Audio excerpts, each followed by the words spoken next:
Olá, amados irmãos, que todos estejam na plena paz. Alegria estar mais uma vez com vocês, agora não somente com a voz, mas sabendo que Deus está agindo, que Deus está fazendo. Todos estejam abençoados. Mais uma mensagem aqui com um título: Fatores restritivos no socorro. Sempre encontraremos pessoas pobres, necessitadas e também pessoas aproveitadoras. Por isso, os diáconos precisavam ser homens cheios de sabedoria.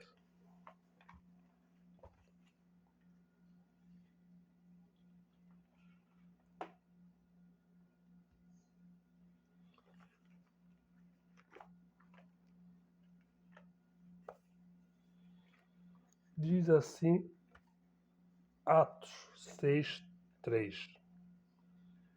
Escolhei, pois, irmãos, dentre vós, 7 homens de boa reputação, cheios do Espírito Santo e de sabedoria, aos quais constituíam sobre esta necessidade.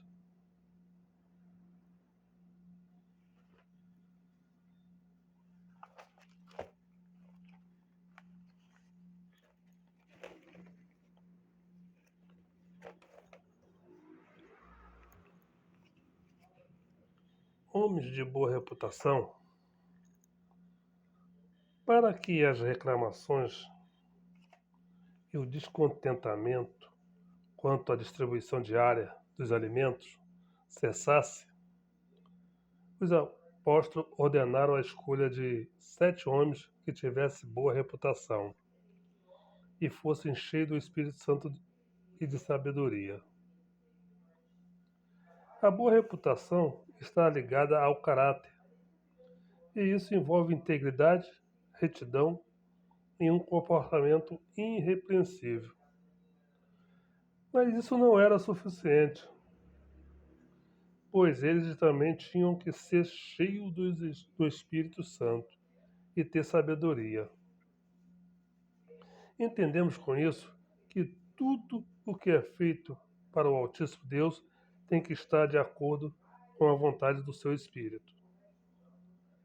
E ele quem concede aos seus servos não somente a sabedoria, mas também a fé e os outros dons necessários para o desenvolvimento da sua obra neste mundo.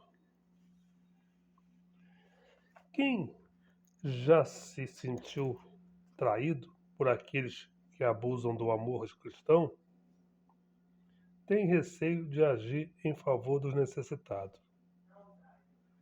Cabe, porém, lembrar que a exceção não faz a regra.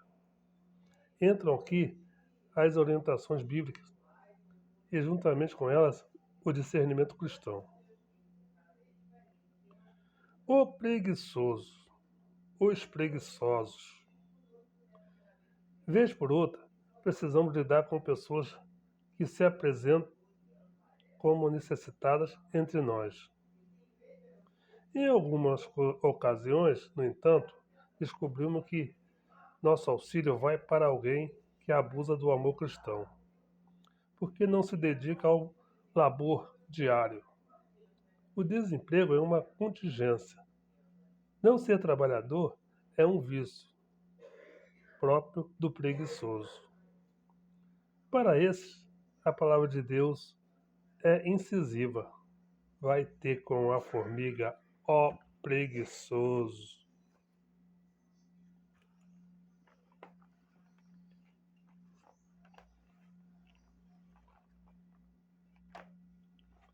Provérbio 6:6 fala isso. Vai ter com a formiga, ó preguiçoso. Olha para os seus caminhos e ser sábio. As formigas são um exemplo de trabalho e organização. Mesmo sem um líder que lhe atribua tarefas, elas se tornam,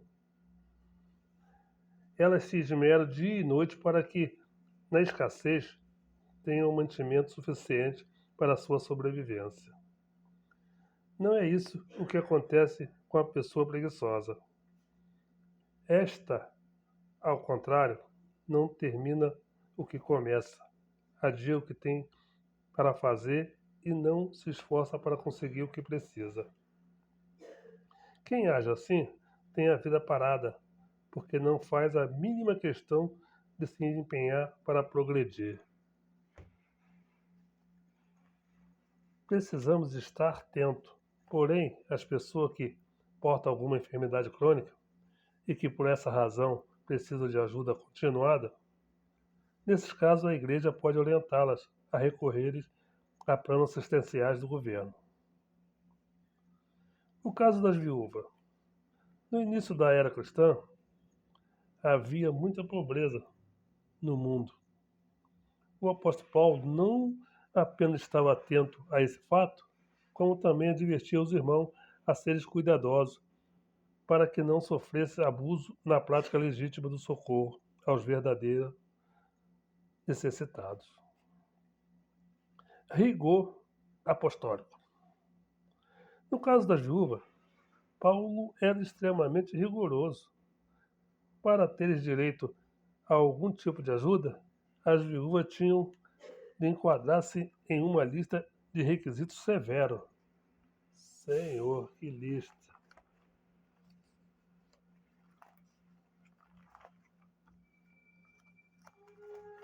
Se encontra 1 Timóteo 5, vamos no verso 4 primeiro. Olha o que diz.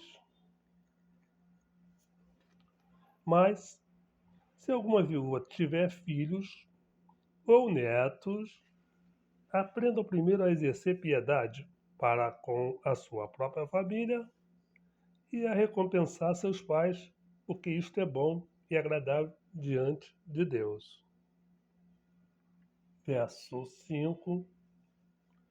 Ora, a que é verdadeiramente viúva e desamparada, espera em Deus, e persevera de noite e de dia em rogos e orações. Pulamos para o verso 9. Nunca seja escrita viúva com menos de 60 anos, e só a que tenha sido mulher de um só marido. Verso 10. Pelo testemunho de boas obras, se criou os filhos, se exercitou hospitalidade, se lavou os pés dos santos, se socorreu os aflitos, se praticou toda a boa obra.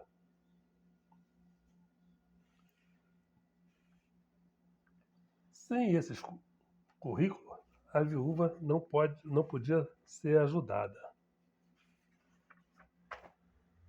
Os domésticos da fé. Paulo não é contrário a que se ajude pessoas realmente necessitadas, principalmente os irmãos em Cristo. Enquanto temos tempo, façamos o bem a todos, mas principalmente aos domésticos da fé.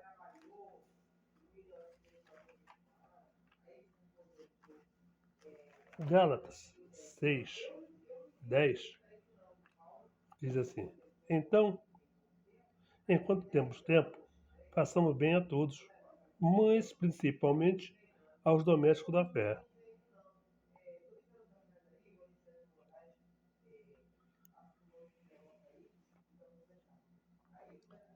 Há aqui duas maneiras de se entender essa ajuda: como igreja e como indivíduo. Como igreja, enxergamos a ajuda de forma corporativa, em que os crentes se juntam para, em uma ação conjunta, socorrer pessoas que têm necessidade de pão, como ato particular. A orientação depende do sentimento cristão de cada um. o que não é tarefa da Igreja. A solidariedade no socorro aos necessitados decorre do amor, como ato espontâneo, embora haja instruções sobre como devemos materializá-la. A razão dessas instruções é fazer com que a Igreja não perca o foco, desviando-se do seu propósito, que é lidar com a salvação da alma. Precisamos considerar que todo o empenho do salvo em relação aos necessitados reflete o amor de Cristo em sua vida. Veremos no Evangelho de Mateus 25, 31, fala assim: E quando o Filho do Homem vier em sua glória, e todos os santos anjos com ele, então se assentará no trono da sua glória.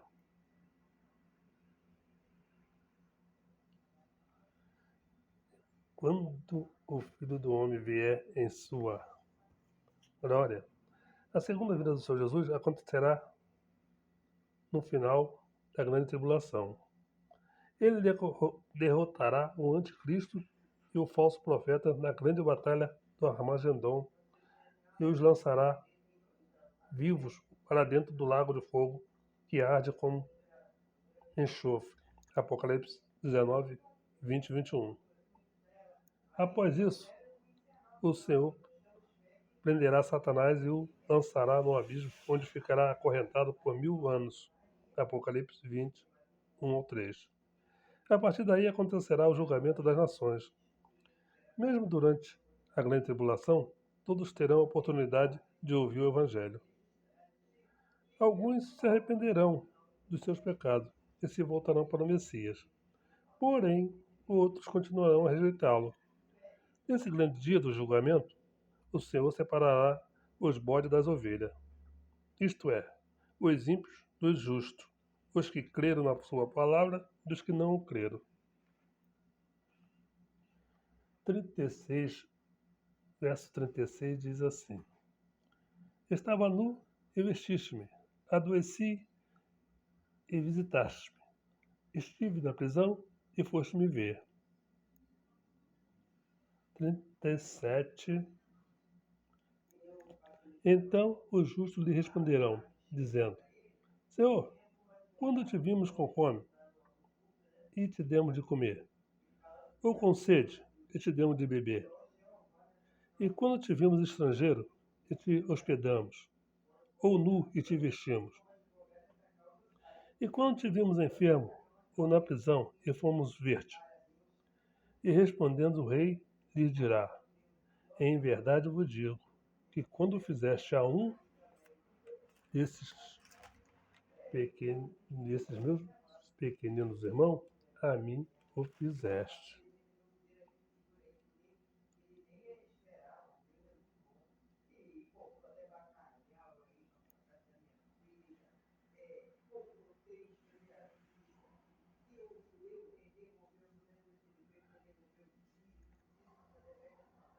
A mim o fizeste.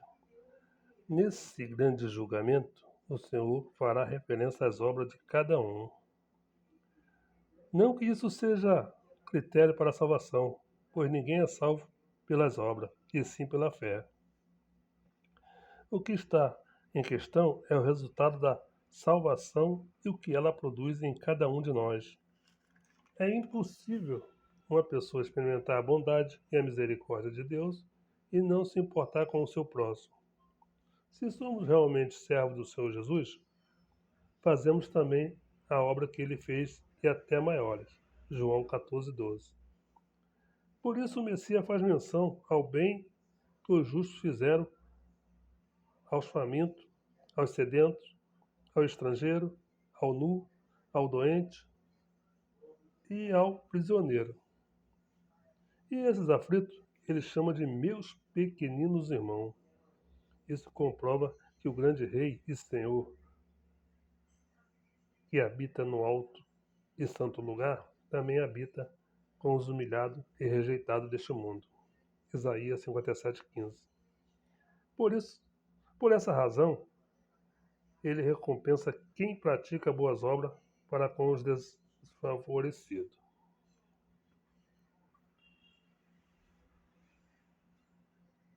Mas esta não é a razão primeira da fé cristã. Sua vocação primeira está em fazer Cristo conhecido,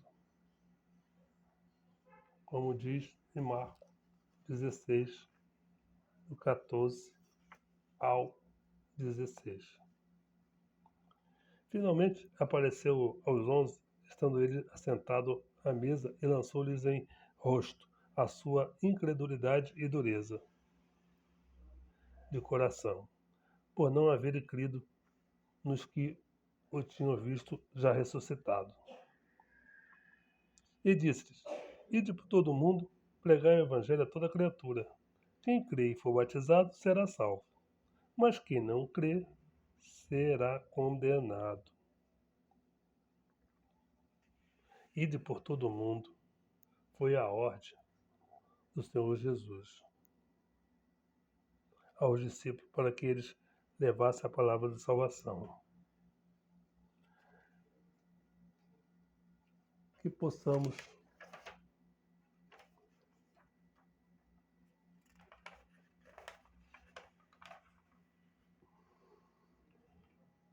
socorrer aos necessitados,